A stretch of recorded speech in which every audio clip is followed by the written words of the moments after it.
Power of history में आज हम पढ़ने वाले 11th क्लास का चैप्टर 2 5 मार्क्स का पैसेज आने वाला है आपका, जिसका नाम है मोहर एक शहरी शिल्पकृति। यानी ऐसी मोहर पढ़ने वाले हैं हम जो एक शहर की शिल्पकृति थी, यानी वो हमारे पढ़ने के लिए बहुत ज़रूरी है।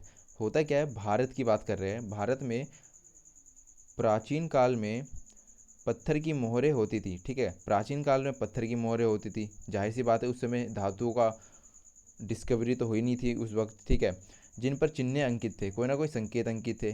ठीक है, लेकिन मेसोपोटामिया में अब मेसोपोटामिया की बात कर रहे हैं। ठीक है, पहली शताब्दी ईसा पूर्व के अंत तक पत्थर को बेलनकार मोहरें जो बीच में आर पार छिद्र होती थी, एक तिल्ली लगाकर उसे गीली मिट्टी के ऊपर घुमाई जाती थी। इसी प्रकार उसे लगातार चित्र बनता था। अभी इसके बारे में हम अच्छे से पढ़ लेंगे चित्र देख के। ठीक है गाइस, वे अत्यंत कुशल कारीगर द्वारा उकेरी जाती थी। यानी जब मेसोपोटामिया की बात कर रहे हैं तो वहाँ पर मोहरें कैसे दिखाई जा रही है कि उन्होंने बोला कि ये मोहरें किस प्रकार की बेलनकार रूप है, इनका बेलनकार रूप है, मगर पत्थर की है।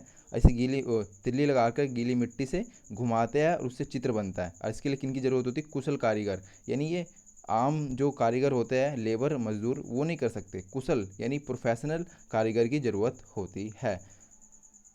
कभी कभी उनमें ऐसा लेख होता है, जैसे देखो, अब मोहरे बना रहे हैं और उसमें चित्र उकेर रहे हैं, कोई ना कोई बात लिखेंगे ही, तो जाहिर सी बात है वो मालिकों का नाम लिखेंगे उस मोहर में, इष्ट देव का नाम। इष्ट देव का मतलब होता है आपके भगवान का नाम। ठीक है, उन उन उसकी अपनी पदीय स्थिति, यानी उनका कौन सा स्थिति अभी चल रही है, यानी उनकी पोस्ट क्या है। किसी कपड़ों की गठरी या बर्तन के मुंह को चिकने मिट्टी से लीप पोत कर उस पर वह मोहरें घुमाई जाती थी। यानी मोहरे को घुमाते थे और उस पर क्या चित्र बनाए जाते थे, जैसे वो चित्र उकेरते थे। और इसके अलावा क्या क्या लिख सकते थे? मालिकों का नाम, इष्ट देव का नाम यानी भगवान का नाम, और उनकी पद यानी कौन सी उनकी पोस्ट है, ये लिख सकते थे।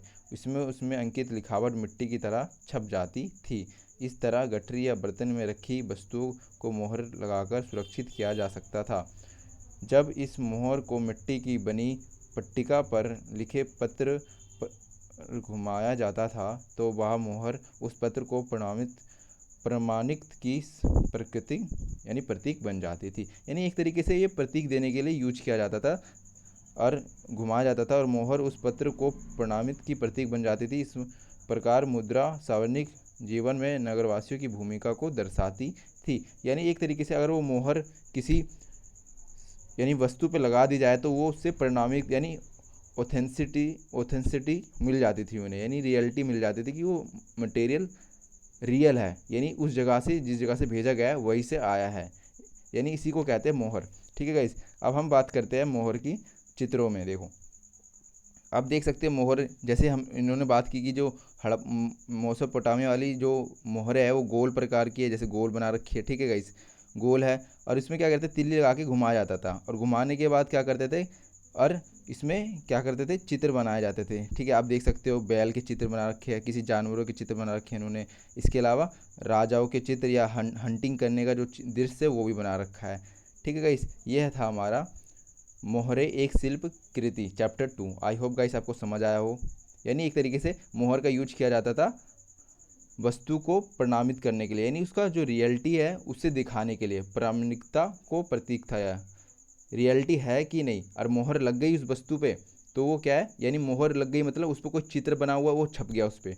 ठीक है, तो उसी से वो रियलिटी यानी उसकी पहचान की जा सकती थी। ये इसीलिए हमारे लिए इम्पोर्टेंट है।